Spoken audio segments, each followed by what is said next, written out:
Hi and welcome.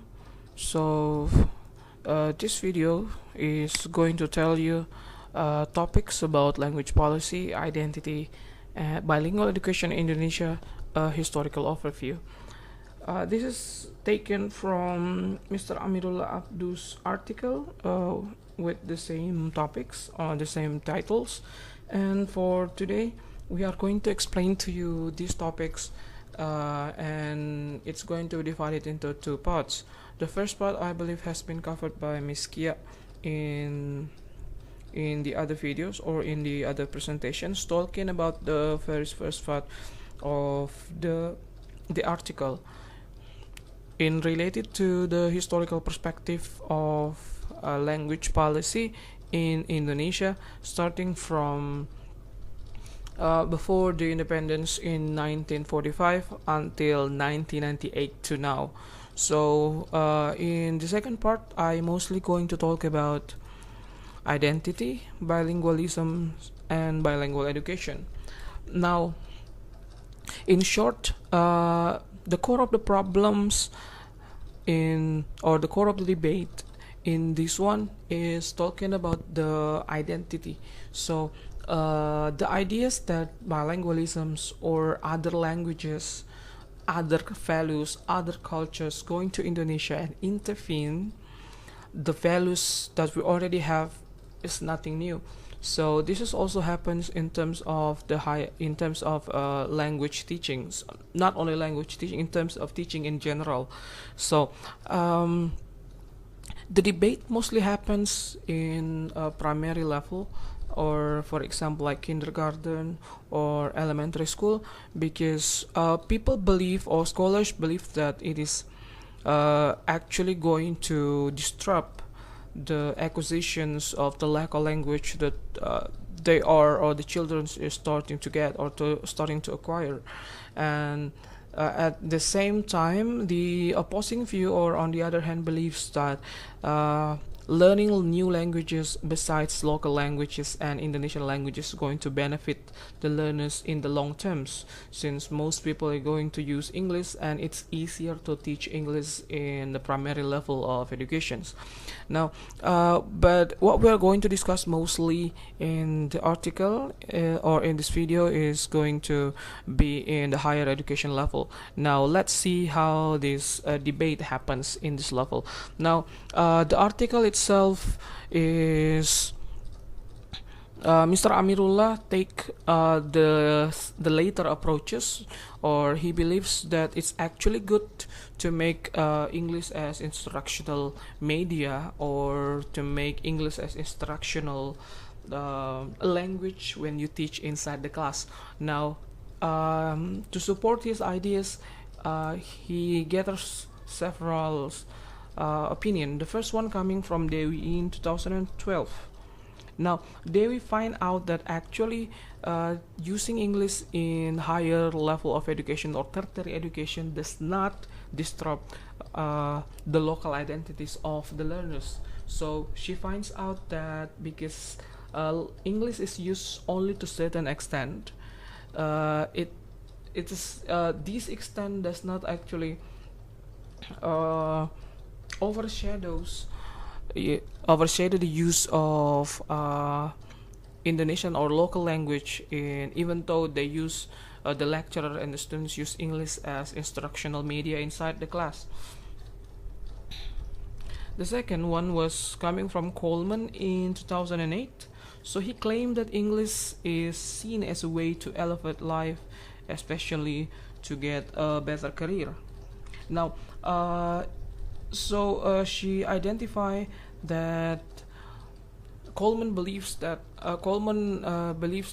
English is seen as a way to get a better career in the futures. So he even said that many Indonesians recognize that English is required for the transformations of their society, but the way in which it is being acquired is through individual acting autonomously. So English is seen as something that you need to do it autonomously, or you need to do it by yourself. You need to try to get it by yourself, or you need to make effort for it, and they also those learners also believe that it will transform, it will change their society, it will change themselves. And I'll continue with the object of transforming themselves by joining an exclusive club of cosmopolitan English speaking Indonesian. So Coleman believe or see many people believe or see that those who are able to master English is seen as those who are one of the elite in the English speaking Indonesian communities. So they become the elite, and they believe that by becoming one of them is going to help them in their career later them in the future. This is what Coleman said in 2008. Now Renandia 2004 also argued that master foreign language is seen as a symbol of modern identities and the mark of an educated person.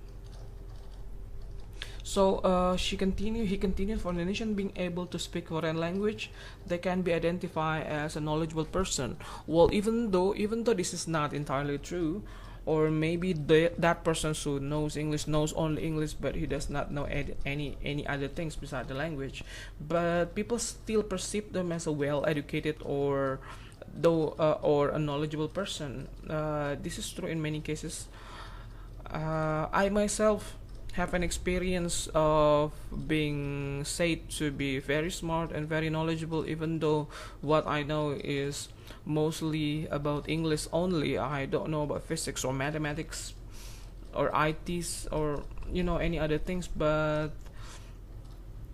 many people still perceive that types of people as an educated person, even though that's not true at all. Now the next one is Santoso and Sofwan in 2006 and 2011. So they agrees that mastery of English also allows students to keep up with the current development of science and technologies. Now we cannot deny that Western still become Vivotal still becomes big names when it comes to the development of science and technology. They're still on top. So that's why when they discover something, when they have made a discoveries or breakthrough, mostly they are going to use English for their research or for their thesis, for example. Now, this is going to be problematic because not every scientific discoveries or article not many or not every article will be translated or is going to be translated into Indonesian. So it is easier for us just to learn the language and access and gain access to the scientific discoveries directly, instead of waiting for other peoples to translate the documents and so on and so forth. Now these four arguments, these four researchers support the ideas that it is actually good to implement or to make to use English as instructional medium inside the class in order to help students learning the language as fast as they can. Now, why it becomes such a problem, or what is actually the core of the debate? So the next part we are going to talk about language and identity, nationalisms, and internationalization. So it's always a debate about the global values versus the local values, which the global values overshadows the local values, and the local values time by times will be forgotten, and it is viewed by some people to be something really bad, because by adopting international values will people will perceive, or they perceive, that we will lose our identities in the process of being more global. Now what is actually the reason behind this fear? The first one is that they're afraid that when they use English, when they promote English and using it as instructions in everyday's life, we are going to lose our cultural and local identities. Now this is the first fear coming from the one who believes that we should not use English as instructional medium inside the class. In many cases, this is actually already happened. For example, what happens in Malaysia, Laos, and Vietnam, which is similar with Indonesia as a developing countries. Um, Even though English and French becoming widely used every day, however, people started to lose their local, or there is an assimilations, culturizations, local language emerge with international language. For example, like what happens in Malaysia, they have Malaysian English. The second one is there is some conflicting assumptions and related to Indonesian scholars. So those who graduated from domestic or local universities uh, usually or tend to view problems from their local perspectives or from their local values. However, those who are graduated from Western university tend to view things in terms of their global perspectives. Now, which way is better or which way is not good? Sometimes these contrasting views create conflicts, which quite hard to be resolved. The next one is the tension or the debate also happens between the scholars who propose Indonesia uh, or our national language to become internationally recognized language. Now, it's going to be there's the opposing views believe that it's going to be very hard to promote Indonesian as internationally recognized language because we need to have an effort to promote this one. We need to actively promote it, and we need to create a bargaining power so people will use Indonesia or Bahasa Indonesia as international language. However, to create that power, to create that demand for international societies is going to be very difficult. So they believe that why not we just use English instead, because it is already recognized as international language. So why should we bother to promote Indonesia while there is already a language that allow us to communicate with international communities. So these are three reasons why people mostly are afraid of adopting English in their daily lives. Now, if we wanted to apply this policy of bilingualisms inside of our class in higher educations, it's going to meet some challenges, both from practical challenges and from cultural constraint. Now, mostly the practical challenges coming from the lack of competence and qualities of the teachers. Not only we are still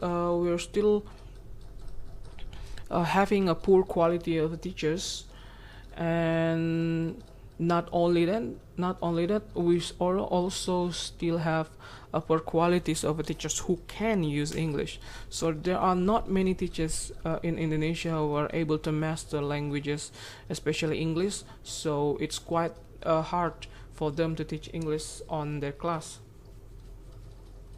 The next challenge is coming from the cultural constraints. Now, mostly governments have very difficult. Mostly, it's very difficult to make it happen because Indonesian has a very still has a low level of interactions in terms of globally speaking. So we still don't have much to say in global communities. So therefore, the demand of using English to the demand of using English every day are still a lack. People does not have a necessity to use English because they don't interact with or they don't use it in their everyday life. So why bother use or learn English? We're also The article also questions the government's commitment in realizing this policy if it's meant to be implemented. So, because we are going to need reinforcement from the governments to reinforce the usage of English as instructional media inside the class, and the governments also need to support in terms of funding, for example, training and many other stuffs in related to making teachers able or qualified to be teaching by using English as medium of instruction inside the class.